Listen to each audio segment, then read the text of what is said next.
É um grande privilégio para mim estar aqui nesta tarde com vocês. Antes de começarmos a falar qualquer coisa, eu quero ir ao Senhor em oração. E eu vou pedir que vocês orem. Tem tanta coisa acontecendo aqui nesta tarde, há tanta coisa que vocês não entendem. Mas eu vou lhes dizer de onde eu estou vindo. Eu irei pregar como um homem morto para homens mortos, mulheres e jovens. E eu irei pregar como se eu nunca mais fosse pregar de novo.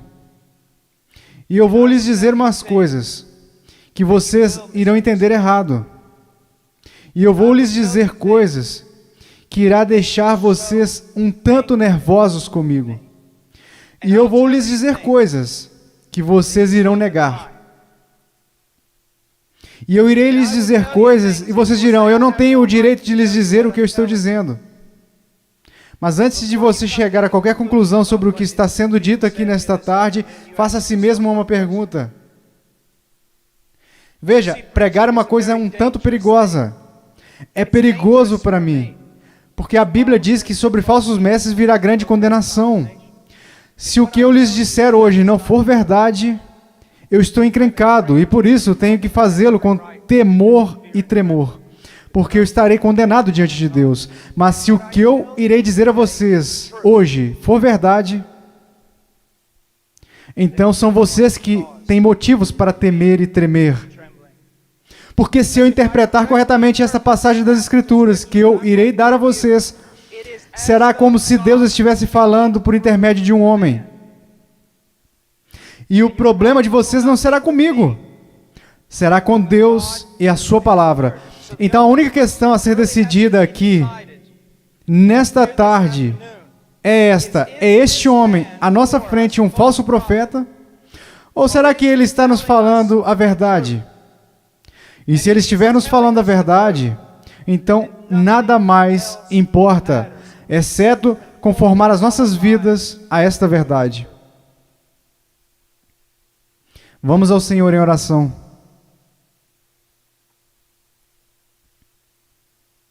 Pai,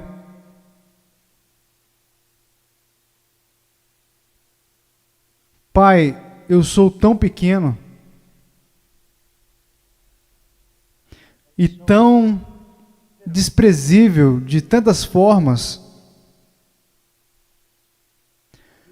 Tu sabes, Senhor, Tu sabes. Ó Senhor amado,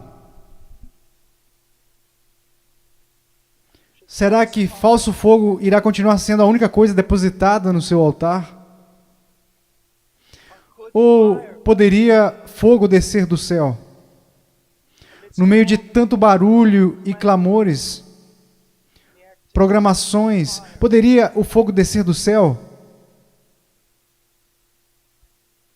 Podem esses ossos secos voltar a viver? Tu sabes, Senhor. E na sua soberania eu oro e rogo ante ao trono de Deus que sejas gracioso para conosco. Que o Senhor abra os corações e as mentes. Senhor, nós não podemos contar com que eles os abram, eles nunca o farão. Abra os seus corações, as suas mentes e faça com que eles enxerguem a verdade bíblica. Sopre sobre eles, conceda arrependimento, conceda fé. Traga-os ao Teu reino, Senhor, para a Sua glória.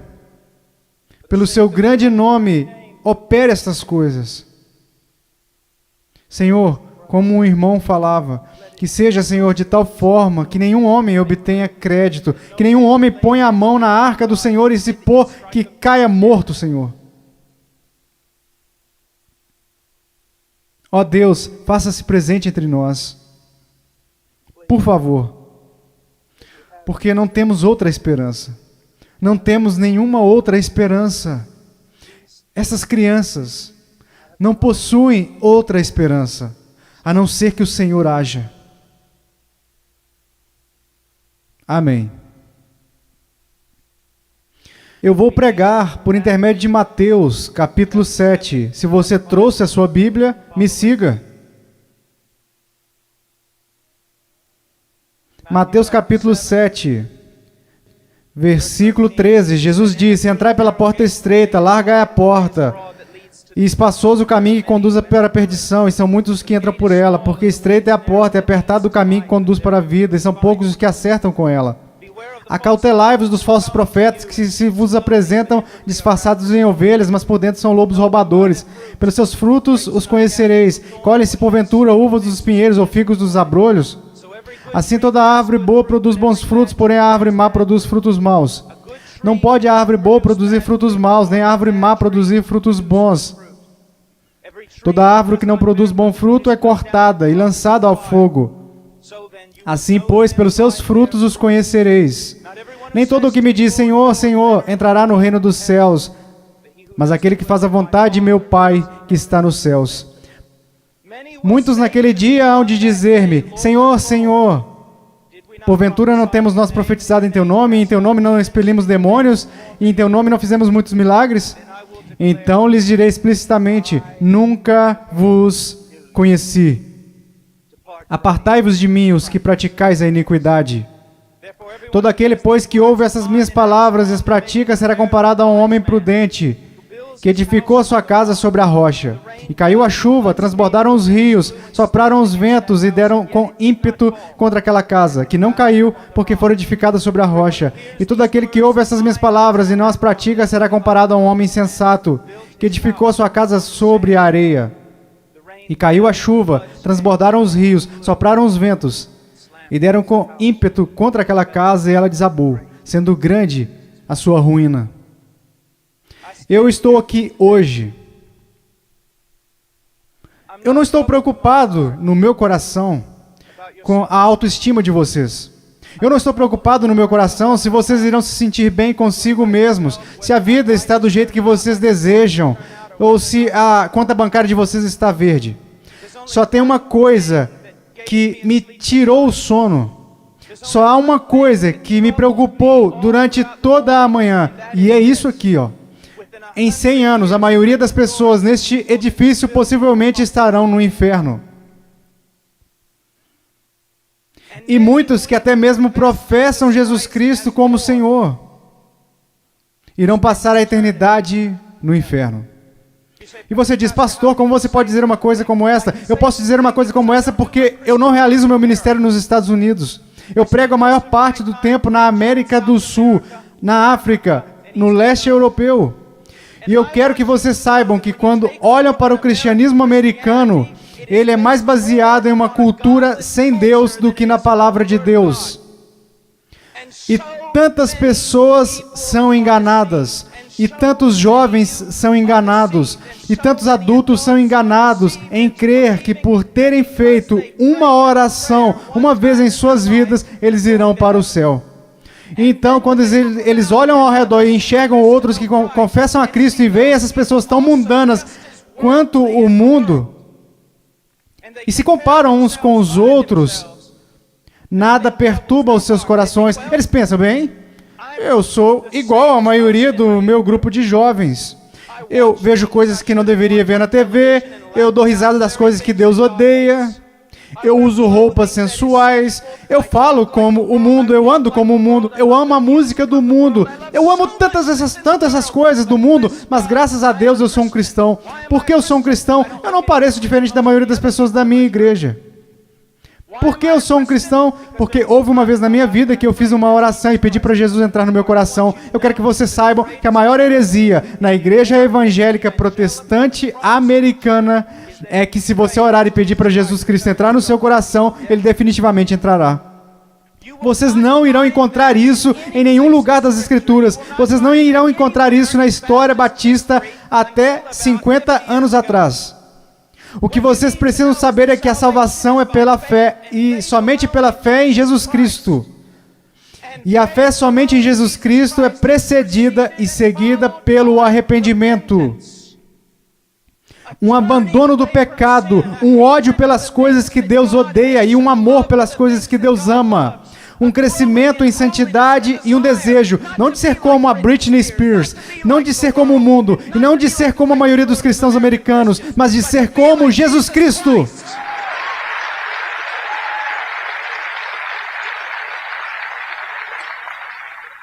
Eu não sei porque vocês estão aplaudindo, eu estou falando de vocês.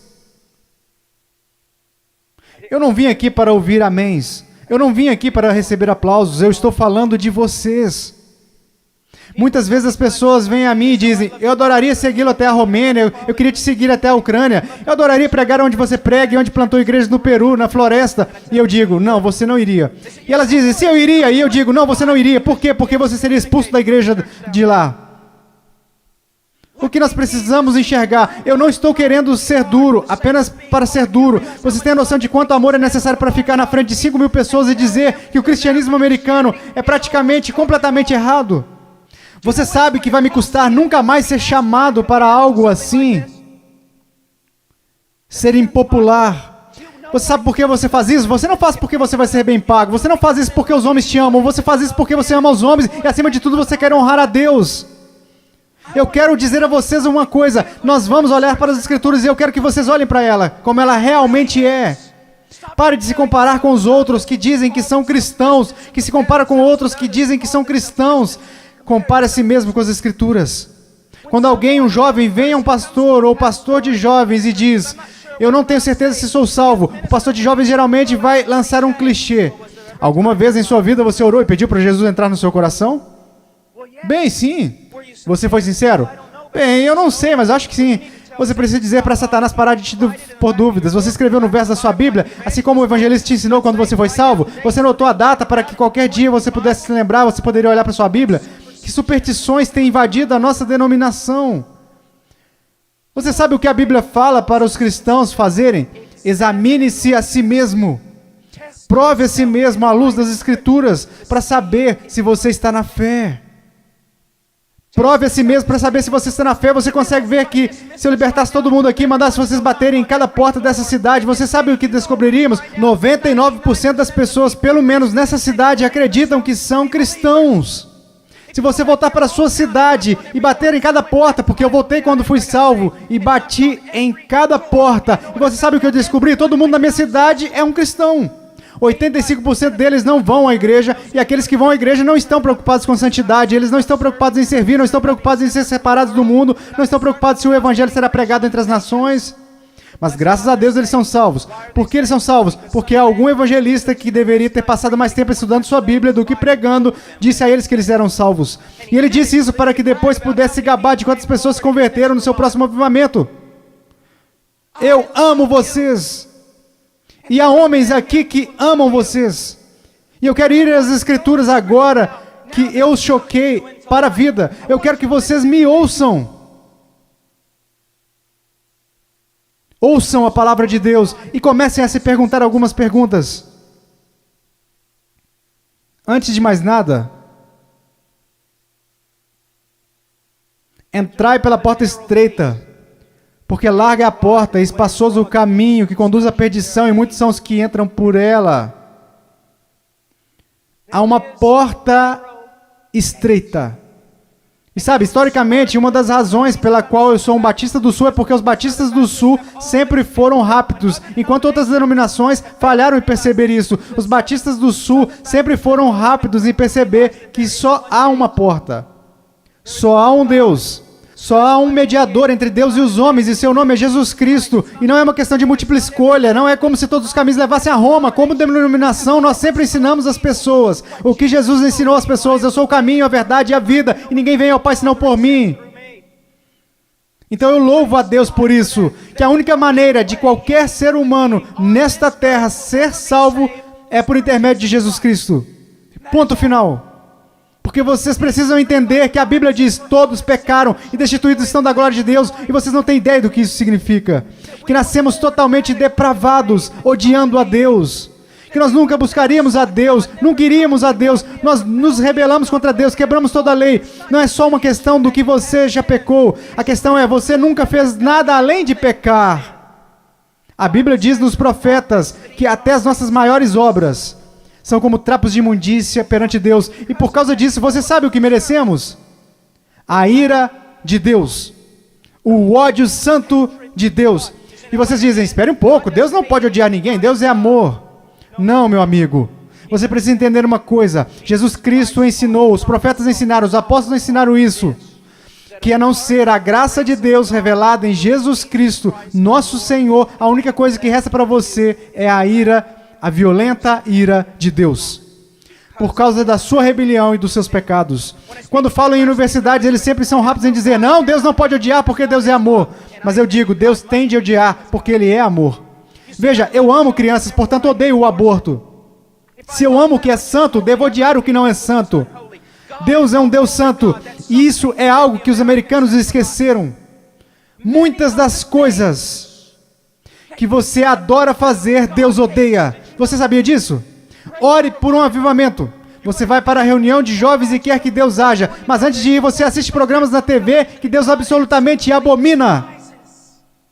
Então você se pergunta por que o Espírito Santo não desceu sobre nós e por que você tem que criar falso fogo e falso entusiasmo.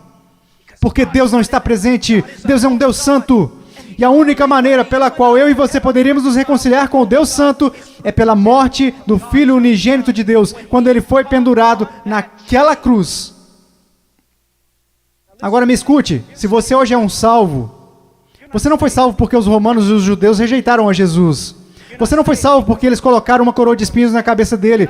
Nem foi salvo porque eles perfuraram o tórax de Jesus. Você não foi salvo nem mesmo porque eles o pregaram na cruz. Você sabe por que você é salvo? Se você é salvo, porque quando Jesus Cristo estava pendurado naquela cruz, Ele carregou os seus pecados, o pecado do povo de Deus, e toda a violenta ira de Deus que deveria ter caído sobre você, caiu sobre o seu único filho.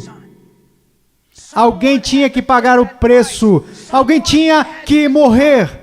Foi Deus o Pai quem o esmagou. O seu único filho, de acordo com Isaías 53. Ao Senhor agradou moê-lo. As pessoas dizem, a cruz é um sinal de quanto o homem é valioso. Isso não é verdade. A cruz é um sinal de quão depravados nós realmente somos, que levou à morte o Filho único de Deus. A única coisa que poderia salvar pessoas como nós foi a morte do único Filho de Deus, sob a ira de seu próprio Pai, pagando o preço, levantando dentre os mortos, poderoso para salvar. Este é o Evangelho de Jesus. Agora, o que você é chamado para fazer? Você diz, entrar pela porta estreita. Como você faz isso? Jesus disse, o tempo é chegado, o reino de Deus se aproxima. O que você deve fazer? Em Marcos, ele nos diz, arrependa-se e creia no Evangelho. Você diz, irmão Paul, eu fui salvo orando e pedindo para Jesus entrar no meu coração. E eu tenho certeza que você fez isso. Mas você não foi salvo por uma fórmula mágica ou por causa de algumas palavras que você repetiu. Você foi salvo porque se arrependeu dos seus pecados e creu. E não foi uma coisa isolada. Você continua fazendo isso hoje em dia. Porque Jesus, numa tradução mais correta deste versículo, ele falou, o reino de Deus se aproxima, o tempo é chegado. Agora, passem o resto de suas vidas se arrependendo de seus pecados e crendo em mim. A conversão não é como uma vacina. Ah, eu já fiz isso. Ah, eu me arrependi. Eu já criei. A questão é, meu amigo, você continua se arrependendo dos seus pecados? Você continua crendo? Porque aquele que começou a boa obra em vocês também a finalizará.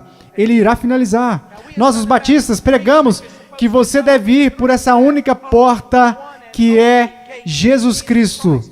Mas nós, batistas do Sul, esquecemos uma coisa. E eu quero que pastores de jovens e outros líderes me escutem. Pais, nós esquecemos um ensinamento muito importante do Evangelho. Diz que não apenas a porta é estreita, mas o caminho também é estreito. O que basicamente fazemos é conduzir uma pessoa a Cristo, ou conduzimos alguém a uma oração, e aí essa pessoa passa o resto da vida vivendo igual ao mundo. E se você quiser negar isso, eu posso trazer as estatísticas para te provar. Várias pesquisas, censos, qualquer tipo de pesquisa que você pensar, quando elas questionam a moralidade da igreja nos Estados Unidos em comparação com a moralidade daqueles que se consideram perdidos, as pesquisas não encontram diferenças. Veja, estes são apenas dados, não tem nada a ver com a interpretação religiosa, são estatísticas. Livros e mais livros têm sido escritos incessantemente por teólogos, filósofos, sociólogos e etc. O que está acontecendo na igreja? Descobrimos que o aborto na igreja é tão prevalente quanto no mundo. O divórcio é tão prevalente, a imoralidade. Vocês sabem, assim como eu, que há jovens aqui neste momento que estão praticando imoralidade e ainda assim adorando a Deus como se nada estivesse acontecendo. Você sabe que há jovens aqui que estão usando drogas e indo para a reunião de jovens da igreja. Você sabe, vendo e fazendo coisas que não são apropriadas para cristãos. E ainda assim eles vão para a reunião de jovens, convencidos de que estão satisfeitos, convencidos de que são salvos. E ninguém está falando nada a não ser isso. Eles são cristãos carnais. Eles são cristãos de verdade. Só são carnais. Essa é uma doutrina que começou num seminário batista, que não era um seminário dos batistas do sul, muitas décadas atrás. Essa doutrina não é bíblica e não é histórica. Meu caro amigo, ser cristão carnal não existe. Você diz, espera um pouco, irmão Paul. 1 Coríntios capítulo 3. Não sois porventura carnais, Paulo disse. Não. Isso foi o que Paulo disse. Mas você precisa ler o livro todo para saber o que ele queria dizer. Um dos nossos problemas, juventude, escute. A maior parte do nosso cristianismo é baseado em clichês que lemos nas camisetas cristãs. A maior parte do nosso cristianismo vem das músicas e não da Bíblia. A maior parte das coisas que a gente crê ser verdade é ditada pela nossa cultura e não pela Bíblia. A Bíblia não ensina que uma pessoa pode ser um cristão genuíno e viver constantemente em carnalidade, perversidade e pecaminosidade todos os dias de sua vida. Mas a Bíblia ensina que o cristão genuíno recebeu uma nova natureza. O cristão genuíno tem um pai que o ama, que o disciplina, que cuida dele e que se importa com ele. O meu coração está quebrantado porque vocês sabem tanto quanto eu, jovens. Não sejamos hipócritas, não vamos esconder a verdade. Há muita gente assim, você os conhece, você pode ser um deles, ou ao menos sabe que tem um no seu grupo de jovens. Eles vão às reuniões, eles fazem todas as coisas, mas em seus corações eles são tão depravados quanto se pode ser. Não há diferença, não há luz. Tudo que o mundo faz, eles também fazem e está tudo ok. Meu amigo, isso não é cristianismo. Eles não estão correndo perigo de perder o galardão, eles estão correndo perigo de ir para o inferno. Eles não conhecem a Deus. O que nós ensinamos? Quando foi a última vez que você ouviu alguém falar que não existe apenas uma porta estreita, mas também um caminho estreito? Jesus indica que um dos principais sinais para saber se você é um cristão genuíno é se você caminha no caminho estreito. Você sabe qual é o sinal para saber se você é um cristão na América? Você fez uma oração alguma vez? Não é incrível? O que você se pergunta quando duvida da sua salvação? Se você fez uma oração de salvação uma vez, o que as Escrituras ensinam? Examine a si mesmo, testifique nas Escrituras para saber se você está na fé, porque um cristão será diferente. Estou dizendo que um cristão está sem pecado? Não, porque aprendemos em 1 João que os cristãos pecam, e se dissermos que não conhecemos o pecado, não conhecemos a Deus, não andamos na luz. Então qual é a diferença? Aonde eu quero chegar? Eu estou chegando até aqui. Se você é genuinamente um cristão nascido de novo, um filho de Deus, você irá caminhar pelo caminho da justiça, como um estilo de vida.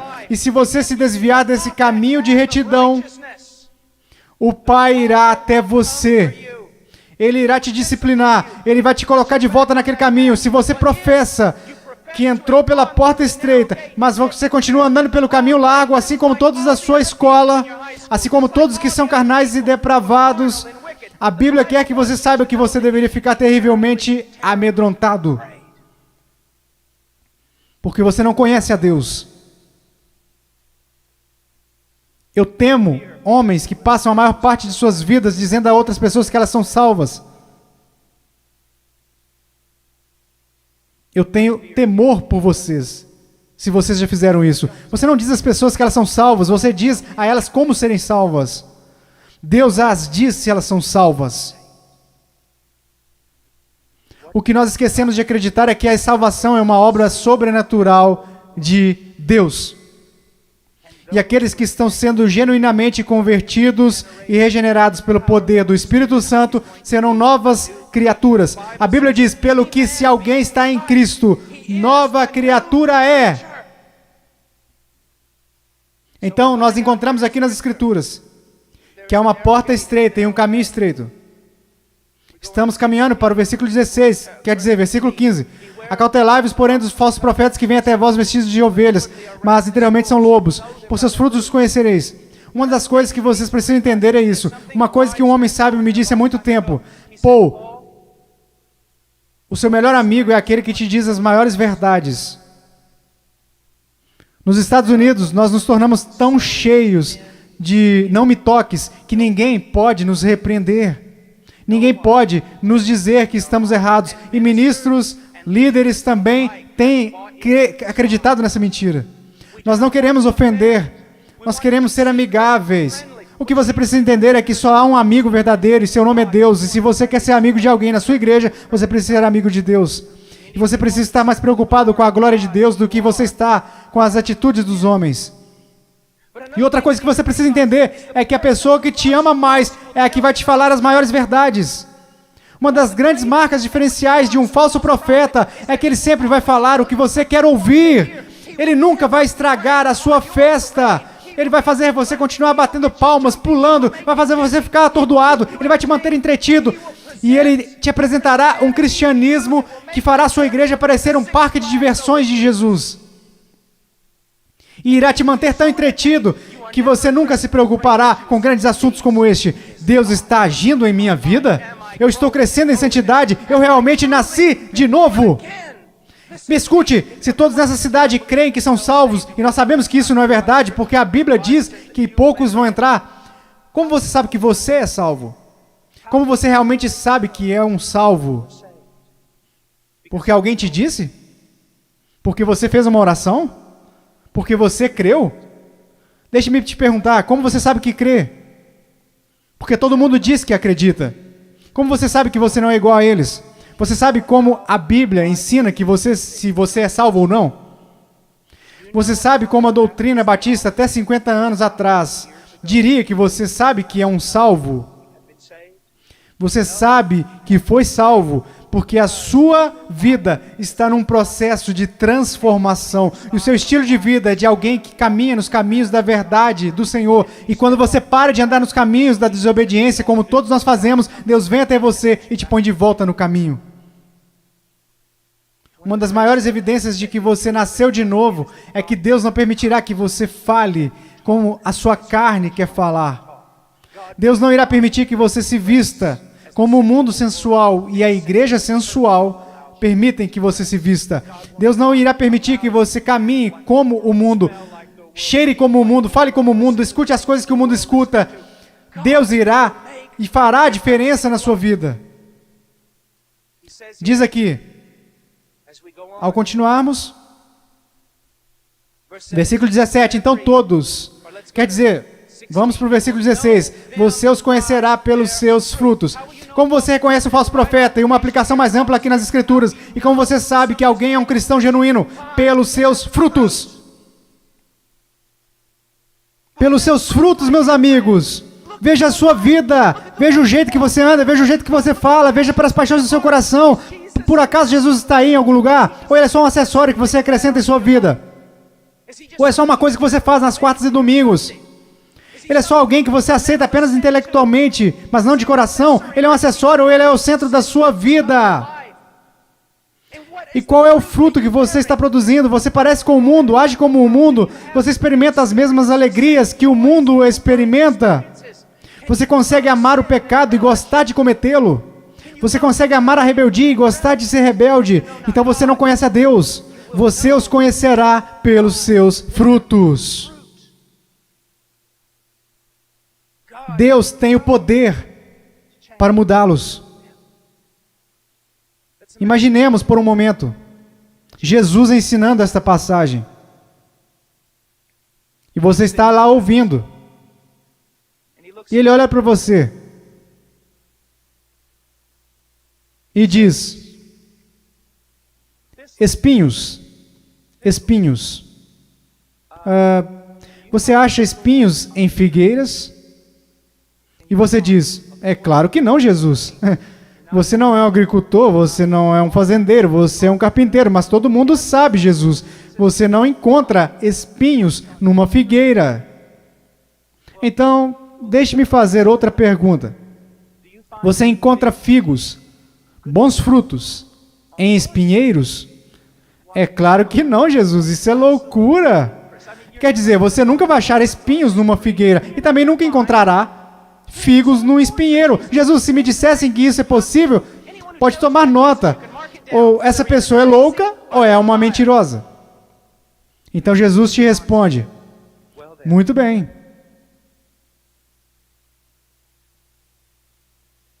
Aqueles que se dizem meus discípulos, mas dão maus frutos, não seria o mesmo que dizer que ou eles estão mentindo, ou que estão loucos em fazer tal afirmação? Deixe-me levar essa ideia. Vamos imaginar que eu apareça atrasado e entre correndo na plataforma e todos os outros líderes estão zangados comigo. Irmão, pô, você não considerou que lhe foi dada a oportunidade de pregar aqui e você aparece atrasado e eu digo, irmãos, você tem que me perdoar. Por quê? Eu estava a caminho na rodoviária e meu pneu furou. E eu estava trocando o pneu e enquanto isso, a porca da roda saiu. E eu não estava prestando atenção, então eu corri para pegar a porca da roda. Assim que eu peguei, no meio da rodovia, eu levantei, tinha um caminhão de carga de 30 toneladas vindo a uns 200 por hora, uns 10 metros à minha frente, e aí ele me atropelou e é por isso que eu estou atrasado. Só existiriam duas explicações lógicas, eu sei, ninguém mais estuda lógica, mas só existiriam duas conclusões lógicas. Primeiro, eu sou um mentiroso. 2, eu sou um maluco. Você diria, irmão Paul, é absolutamente absurdo, é impossível ter um choque com algo tão grande como um caminhão de carga e não mudar de estado. E a minha questão para você seria isso: o que é maior, um caminhão de carga ou Deus? Como é que tantas pessoas hoje em dia professam ter tido um encontro com Jesus Cristo e ainda assim não são permanentemente transformados? Deixe-me dar a vocês algumas coisas para pensar. Vocês sabem que estou lhes dizendo a verdade. Quantas vezes você vai e rededica a sua vida de novo e de novo e de novo? Quantas vezes os grupos de jovens veem as coisas e ficam empolgadíssimos? E voltam para a igreja e dura cerca de 1,5 semanas. E mesmo assim dizem, foi um grande movimento de Deus. Não foi, não. Se não durou é porque não foi um mover de Deus. Foi emoção. Foram tantas coisas, mas não foi um grande mover de Deus. Deus trabalhou em sua vida. Deus está trabalhando em sua vida. Você os conhecerá pelos seus frutos. Você os conhecerá pelos seus frutos. Vamos adiante. Versículo 19. Toda árvore que não dá bom fruto, corta-se e lança-se no fogo. Portanto, pelos seus frutos os conhecereis. Escute isso. Você precisa entender algo acerca da literatura hebraica. Quando nós queremos dar ênfase a alguma coisa, sabe o que nós fazemos? Aumentamos o tom de voz. Se estamos escrevendo, colocamos em negrito ou em maiúscula. Mas para o judeu era diferente. Quando ele quer enfatizar algo, ele repete e ele repete. Por isso que encontramos paralelismo hebraico no livro de Provérbios. O ímpio não viverá na terra, o ímpio será destruído. Ele está dizendo coisas, só que de um jeito diferente para dar mais ênfase. É isso que Jesus está fazendo o tempo todo aqui. Pelos seus frutos os conhecereis, pelos seus frutos os conhecereis. Vocês os conhecerão pelo caminho que eles andam. Pelos seus frutos os conhecereis.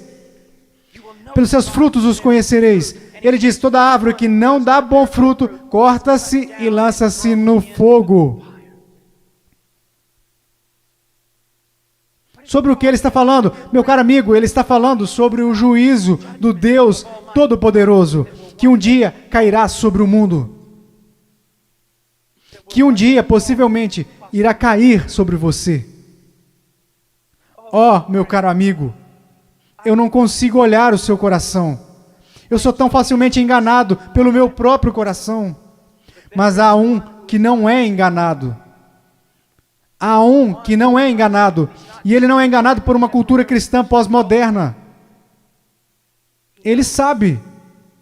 Pelos seus frutos os conhecereis. Então ele continua. E ele diz isso. Versículo 21. Nem todo o que me diz Senhor, Senhor entrará no reino dos céus, mas aquele que faz a vontade de meu Pai que está nos céus. Você sabe o que a sua profissão de fé em Jesus vale? Absolutamente nada. Sim. Você leu essa passagem? Estude ela. Nem todo o que me diz Senhor, Senhor, nem todos que professam Senhor, Senhor, entrará no reino dos céus. Muitas pessoas dirão Senhor, Senhor, mas não entrarão no reino dos céus. Meus filhinhos, você é um deles. Senhor, Senhor. Agora, vamos voltar para a literatura hebraica. Ele diz Senhor, Senhor, ele não diz Senhor. Ele diz Senhor, Senhor. O que significa? Esse sujeito que está fazendo essa profissão não é alguém que de repente decidiu. É o dia do juízo, é melhor confessá-lo como Senhor. Essa é uma pessoa que professa enfaticamente aos outros que Jesus é o Senhor. Ele anda por aí dizendo que Jesus é o Senhor. Ele dança enquanto os músicos estão tocando e diz que Jesus é o Senhor. Ele canta dizendo Senhor, mas Jesus diz a ele, afasta-te de mim, eu não te conheço. Billy Graham é uma das pessoas mais amáveis e bondosas. E ainda assim, ele disse que a maioria das pessoas das igrejas confessionais estão perdidas. Ele disse que ficaria feliz se ao menos 5% das pessoas que fizeram uma profissão de fé em suas cruzadas evangelísticas fossem de fato salvas. Quando estou na Nigéria, eu estive lá no ano passado visitando a mãe cujo filho estava em nossa igreja e que foi assassinado por muçulmanos. No norte da Nigéria, se alguém confessa a Jesus Cristo, você meio que já sabe que é verdadeiro. É real. Por quê?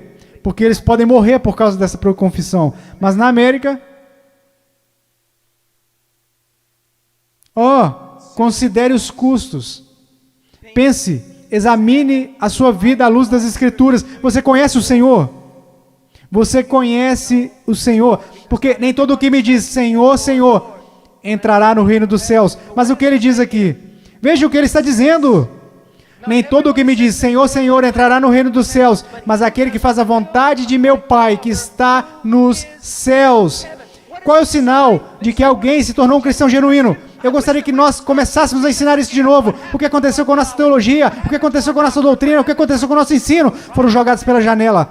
Ninguém mais quer estudar doutrinas, só queremos escutar músicas cristãs e ler as frases de camisetas. O que aconteceu com a verdade? A verdade te diz isso. A prova, a maneira que você pode ter certeza que você é um cristão que nasceu de novo, é que você tem como estilo de vida agir segundo a vontade do Pai. E você diz, você está falando de obras? Não, eu não estou. Eu estou falando de evidência de fé. Funciona mais ou menos assim. Sua profissão não é prova alguma de que você nasceu de novo, porque todos neste país professam ter fé em Jesus Cristo. Uma pesquisa diz que 65% a 70% dos americanos são salvos. Cristãos nascidos de novo. O país mais sem Deus na face da terra. Mata 4 mil bebês por dia, mas graças a Deus, 70% de nós são nascidos de novo. Como você sabe que esta fé que você tem não é falsa? Um estilo de vida que está preocupado em fazer a vontade do Pai, que faz a vontade do Pai. E quando você desobedece à vontade do Pai, o Espírito Santo vem e te repreende pessoalmente, por intermédio da palavra de Deus, ou por intermédio de um irmão ou irmã em Cristo, e Deus te põe no caminho de novo. Se você é um cristão genuíno, você não pode escapar dele. Deixe-me dar um exemplo. Se eu fosse seu pastor e você tivesse, digamos, 14 anos, eu estivesse voltando de uma pregação à 1 da manhã e te visse em um parque ou em uma esquina qualquer com um bando de delinquentes, fazendo coisas que você não deveria estar fazendo. Se você fosse membro de nossa igreja, eu diria, entre no carro, eu vou te levar para sua casa. Eu não ficaria bravo com você, eu ficaria bravo com seu pai. Eu diria a ele, Senhor, você é um pai negligente e irresponsável por deixar o seu filho fora de casa em tais circunstâncias. Eu quero que vocês entendam uma coisa, Deus não é um pai irresponsável ou negligente. Se você pode brincar com o pecado, se você pode amar o mundo, amar as coisas do mundo, sempre está envolvido com o mundo, fazendo as coisas do mundo. Se os seus heróis são pessoas do mundo, se você quer parecer com eles, agir como eles, se você faz as mesmas coisas que eles fazem, meu caro amigo, ouça a minha voz. Há uma grande probabilidade de você não conhecer a Deus e de não pertencer a Ele. Agora, para finalizar, Versículo 22, muitos me dirão naquele dia, Senhor, Senhor, não profetizamos nós em Teu nome? E em Teu nome não expulsamos demônios? E em Teu nome não fizemos muitas maravilhas? Então lhes direi abertamente, nunca vos conheci. Você diz, a coisa mais importante na face da terra é conhecer a Jesus Cristo. E isso não é verdade. A coisa mais importante na face da terra é que Jesus Cristo te conheça. Eu não entraria na Casa Branca amanhã só porque eu fui até o portão e disse que eu conheço o presidente. Mas eles me deixarão entrar se o presidente falar, eu conheço o Paul Washer. Você pode professar conhecer Jesus, mas a minha pergunta para você é, você conhece Jesus? Jesus te conhece? E veja como ele descreve o homem perdido aqui. Ele diz, apartai-vos de mim, vós que praticais a iniquidade. Em grego, anomia, uma partícula negativa. Não, sem. A palavra nomos, lei, não lei, sem lei. E é isso que significa. Deixe-me dar a vocês uma tradução. Apartai-vos de mim. Me escute. Se eu pudesse sair daqui e te abraçar falando isso, eu fazia isso. Me escute! Ele diz, apartai-vos de mim, vocês que dizem ser meus discípulos, que me confessam como Senhor, porém vivem como se eu nunca tivesse lhes dado uma lei para obedecerem. Eu acabo de descrever a grande maioria dos cristãos da América.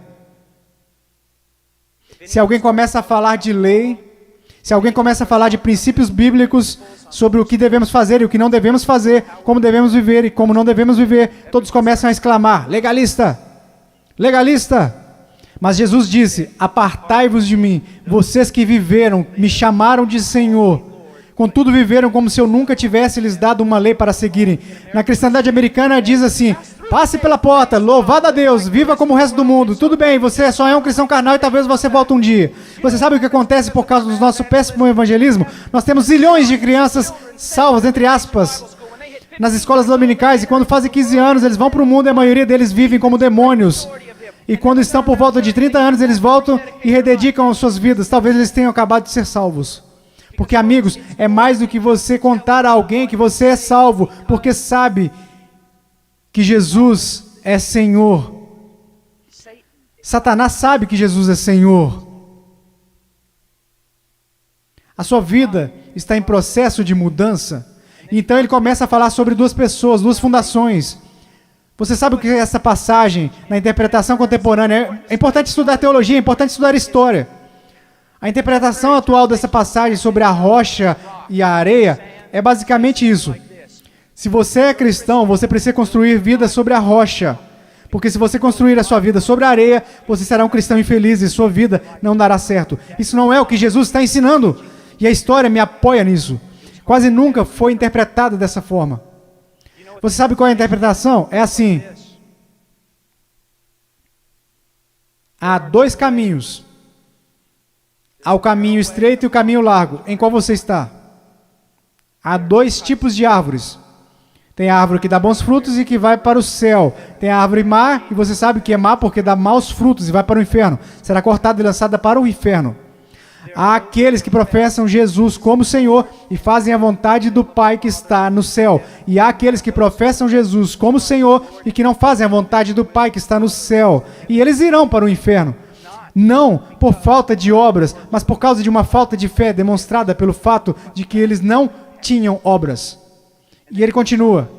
Não são dois cristãos construindo suas casas em duas fundações diferentes. Não, esses novamente são um homem salvo e um homem perdido.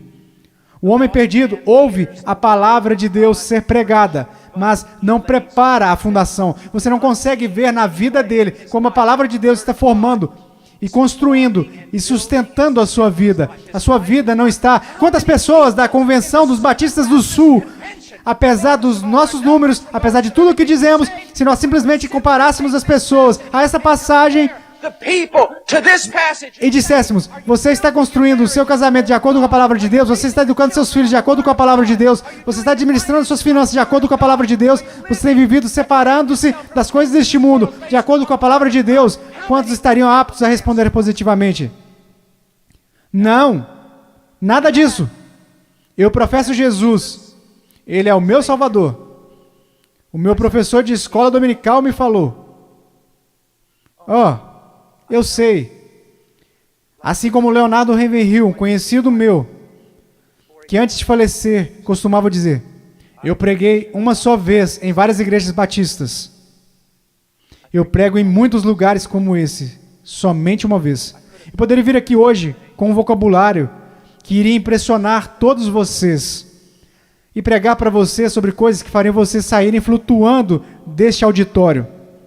Eu poderia contar a vocês histórias que fariam vocês rirem, histórias sobre cachorros e vovós que fariam vocês chorarem, mas eu os amo demais para fazer isso.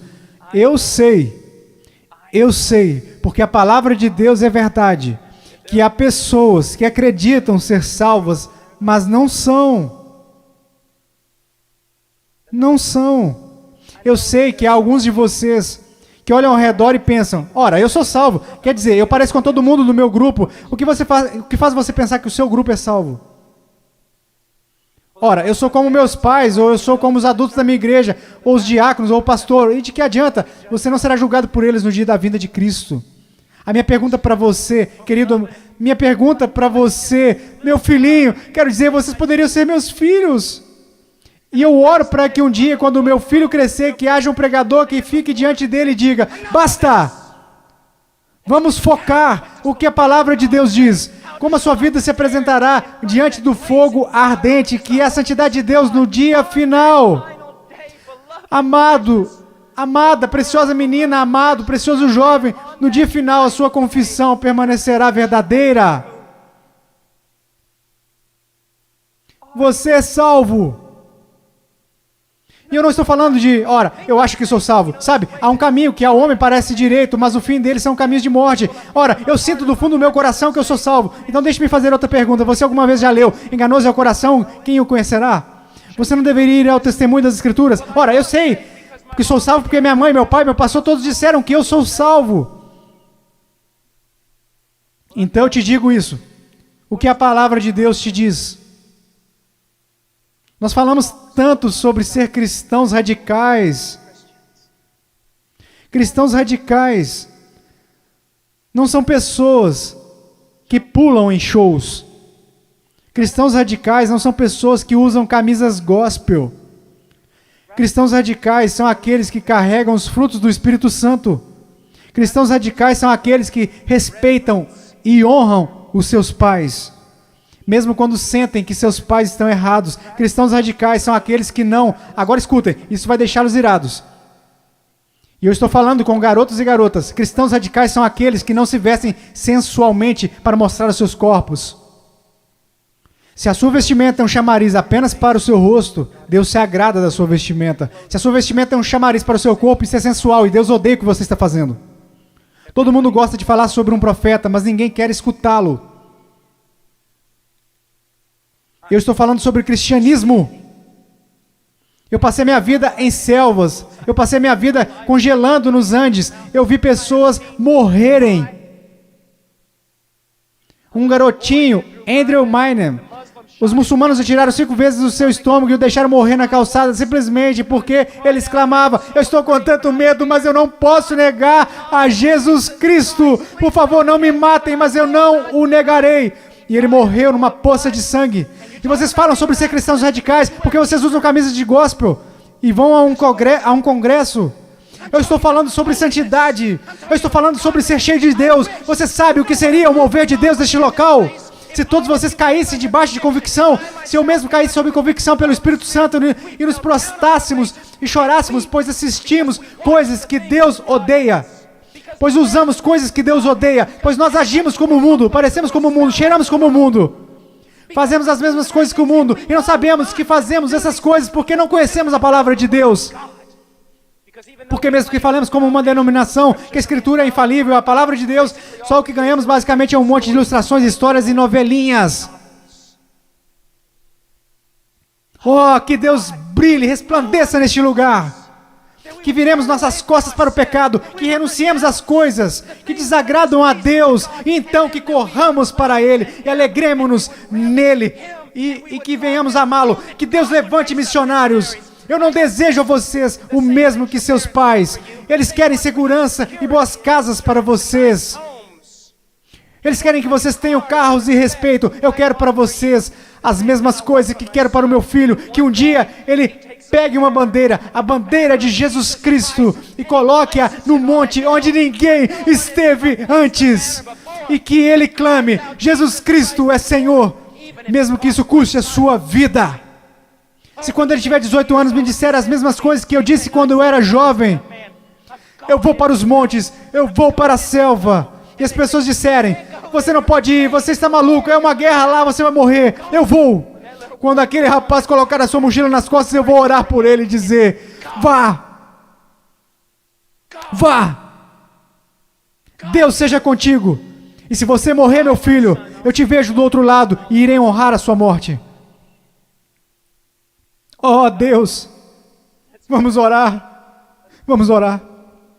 Oh Deus, eu não me importo com reputação, eu não me importo com o que os homens pensam. Eu quero que o Senhor seja honrado, eu quero que esses jovens sejam salvos. Eu quero que os salvos parem de olhar para um cristianismo cultural e que o Senhor odeia, que cuspirá fora de sua boca, e que eles olhem para a sua palavra e digam: eu seguirei a Jesus. Ó Deus, eu oro pelos ministérios de jovens e pastores e oro para que o Senhor os encha com espírito de sabedoria, amor e coragem e discernimento. E querido Deus, custe o que custar, eu oro para que o Senhor levante missionários. Ao olhar para esses garotos, eu não posso evitar de pensar no meu filhinho. Ó Deus, que o Senhor salve o Ian e que eu levante o mande para a pior parte da batalha. Ó querido Deus, levante missionários aqui. Levante missionários, levante pregadores e pastores, e embaixadores, evangelistas que conheçam a palavra de Deus. Oh Deus, trabalhe neste lugar, por favor, trabalhe neste lugar, amado Deus. Por favor, por favor, por favor, por favor. Agora com todas as cabeças baixas. Há alguém aqui hoje à noite que gostaria de dizer: irmão Paul, eu tenho vivido uma mentira. Eu digo que sou cristão, mas eu amo o mundo. Eu pareço com o mundo. Eu cheiro como o mundo e eu me odeio por conta disso. Irmão Paul, eu estou tão cansado deste cristianismo que eu tenho vivido. Eu estou cansado disso. Eu estou cansado disso. Eu quero ser salvo. Eu quero ser salvo. Eu só quero que levantem. Irmão Paul, eu quero ser salvo. Amém. Alguém mais? Eu quero ser salvo.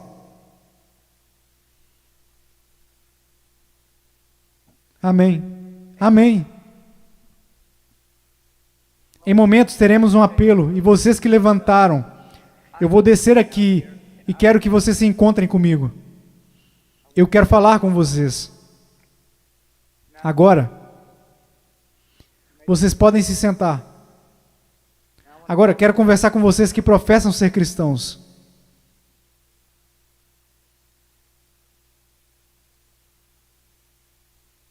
A sua vida honra a Jesus Cristo? Você está olhando em sua palavra para descobrir como deve viver? Eu oro de todo o coração. A única coisa que irá salvar a igreja na América, só há duas possibilidades. Uma é uma reforma total em nossas pregações e de nosso estudo da palavra de Deus. E a outra é uma perseguição feroz e horripilante. E essa é a única coisa que irá salvar a igreja na América. Ó, eu oro. Oro para que vocês retornem à palavra. Eu oro. Ouçam-me, jovens. Vocês precisam dizer: ok, como eu devo proceder perante meus pais? Vá à palavra, descubra, obedeça. Como devo me vestir? Vá à palavra, descubra, obedeça. Como devo falar? O que devo escutar? Ponha cada pensamento, palavra e ato em sujeição a Jesus Cristo. Agora, eu não vou pedir para que você levante, porque eu estou tão cansado de pessoas virem à frente e assumirem compromissos, e esses compromissos durarem apenas 2 minutos. Eu não estou aqui para poder escrever na minha revista que zilhões de vocês vieram à frente. Eu quero que você vá para casa e viva para Jesus Cristo com todo o seu coração. Mas se você precisa de aconselhamento, você dirá, irmão Paul, eu quero viver para Jesus Cristo, mas eu não sei como. Em minutos nós iremos fazer um convite e eu quero que você venha à frente. Não para assumir um compromisso. Se quiser assumir algum compromisso, faça isso daí de onde você está sentado. Se precisa contar a alguém, vá contar ao seu pastor. Vá contar ao seu pastor de jovens. E quer saber? Nós saberemos se esse compromisso irá durar. Quer saber como? Porque irá durar. Nós saberemos se foi de Deus. Deixe-me contar-lhes uma coisa. Eu quero lhes contar uma coisa. Se você tomou a decisão de seguir a Jesus Cristo, se você tomou a decisão para ser salvo nesses 2 últimos dias, eu quero lhe dizer algo. Se foi algo genuíno, irá durar. Se daqui a algumas semanas você voltar direto ao mundo, viver como o mundo, agir como o mundo, eu quero que você saiba de uma coisa. Você não entendeu nada aqui nesse final de semana. Você foi emotivo, simplesmente isso. Se você realmente ganhou algo do Senhor, eu quero que você saiba, isso irá durar. E ainda que você tente correr disso, você não vai conseguir. Você não vai conseguir. Eu amo tanto vocês. E peço que todos fiquem de pé. Se você precisa de aconselhamento acerca de uma decisão que fez, mas que não está clara, eu quero que você venha à frente. E eu vou descer aqui. Vocês que levantaram, houve muitos de vocês aí que disseram, eu preciso conhecer a Jesus Cristo. Eu quero que você venha até aqui agora. E eu quero te conhecer. E eu quero voltar aqui com você e os outros conselheiros. E quero conversar com você. E quero te dizer uma coisa. Não em 5 minutos. Não em 10 minutos. Se você precisar conversar a noite toda, nós iremos ficar. Essa é a atitude de cada conselheiro neste lugar. Nós ficaremos a noite inteira, se necessário. A noite toda. Deus ama vocês. Deus ama vocês. Deixe-me orar por vocês.